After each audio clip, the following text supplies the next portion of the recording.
As a little black girl, I did not know that American history had anything to do with someone who looked like me. American history was George Washington cutting down his cherry tree. American history was white.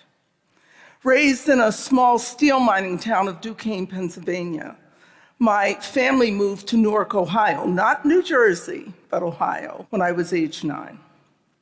And one day, the teacher asked us to talk about our family backgrounds. My classmates' hands literally rose up like arrows to the sky. I'm part German, I'm part Italian, I'm part French, I'm part Polish, Jewish. They all had hyphenates. What was I? The only thing that we studied back then about black people were the other George Washington, Tuskegee Institute's George Washington Carver. And my white teacher said he could do a lot of things with peanuts. And then there was the taboo issue of slavery, and no one wanted to be associated with slavery.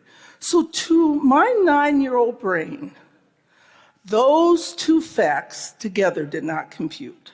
How could he have done all those things with peanuts when all we had been were slaves?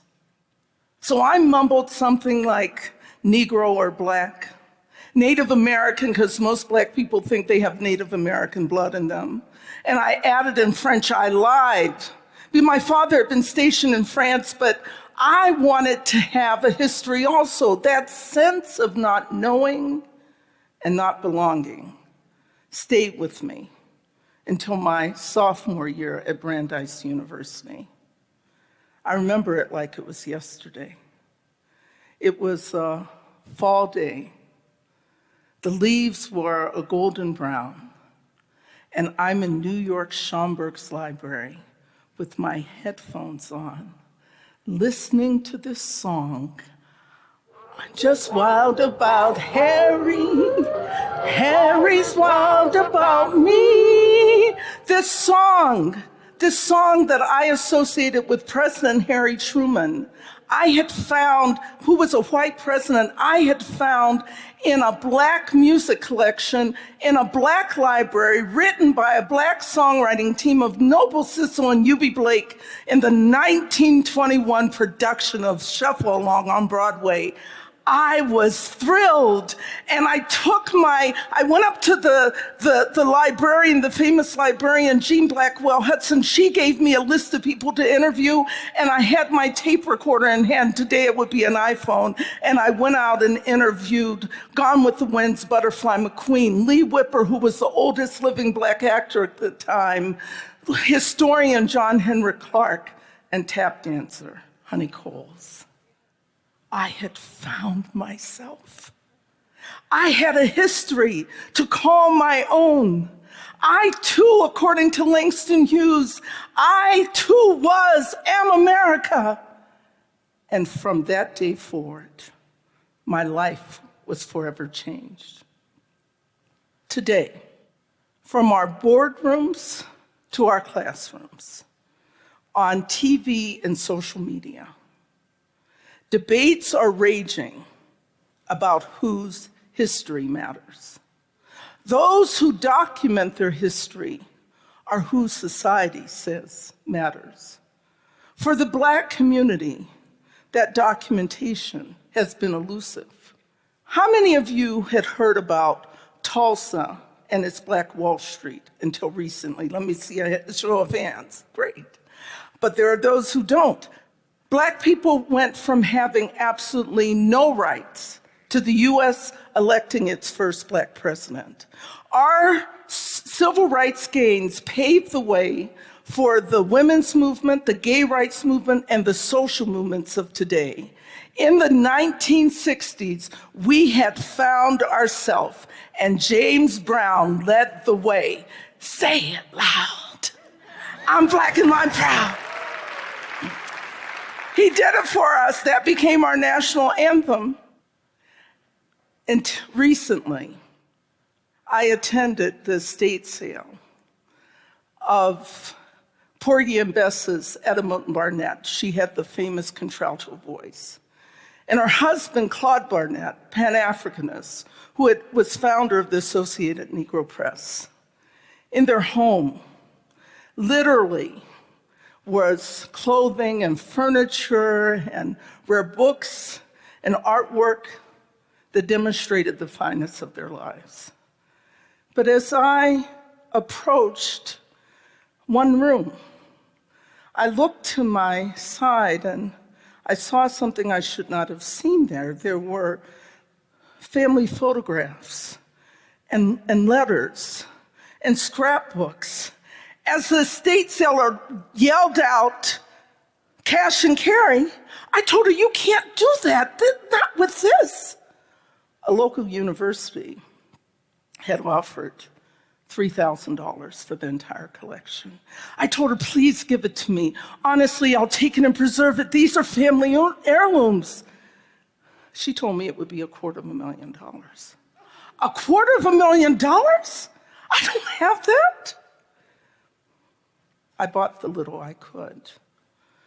But that priceless, intact, one-of-a-kind collection from that day forth of rich Black history, 100 years of rich Black history, was henceforth scattered to the wind. The same thing happened at the estate sale of poet Maya Angelou. And if that does not resonate with you, then I want you to think forward at the estate sale of young poet laureate Amanda Gorman, that her writings and her poetry would suffer a similar fate. We have in this country already lost a lot of the 17th, 18th, and 19th century documentation of the African American experience. We can ill afford to lose the 20th and the 21st century. Preservation will determine if the Black community is viewed as valueless or valueful.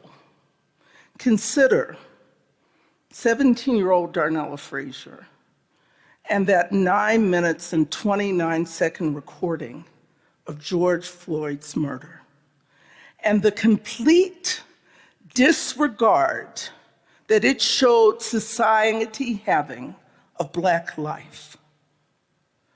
We in the Black community have always had value. It's just been hidden from view, not well documented. Over 20 years ago, I sat at my dining room table. I was unemployed, no kids, and single. And you get to the point in your life when you start asking, what will be your leave behind, your legacy? And those stories of my sophomore year came back to me. I took my love of the theater, my degree in American Studies, my legal training from Harvard Law School, and I set out to create the nation's largest African American video oral history archive. It's called The History Makers, and back then, lots of people had thought I had lost my mind. But we've interviewed thousands and thousands of African American leaders. One early interview was of civil rights leader Julian Bond. We had traveled from Chicago to Washington, D.C. We had asked him to bring photos of him, and one of the photos was like the one here. And when he walked into the room, literally, I was taken back to my 12-year-old self and my serious crush on him when I had seen him. Look at those curls. Chairman of the NAACP, he had been one of the student leaders for SNCC, the Student Nonviolent Coordinating Committee. At the tender age of 25, he had been elected to the Georgia House of Representatives. Georgia being Georgia then and now, and there being no Stacey Abrams in sight. They refused to seat him. And his case went up to the US Supreme Court, and he won. He was seated.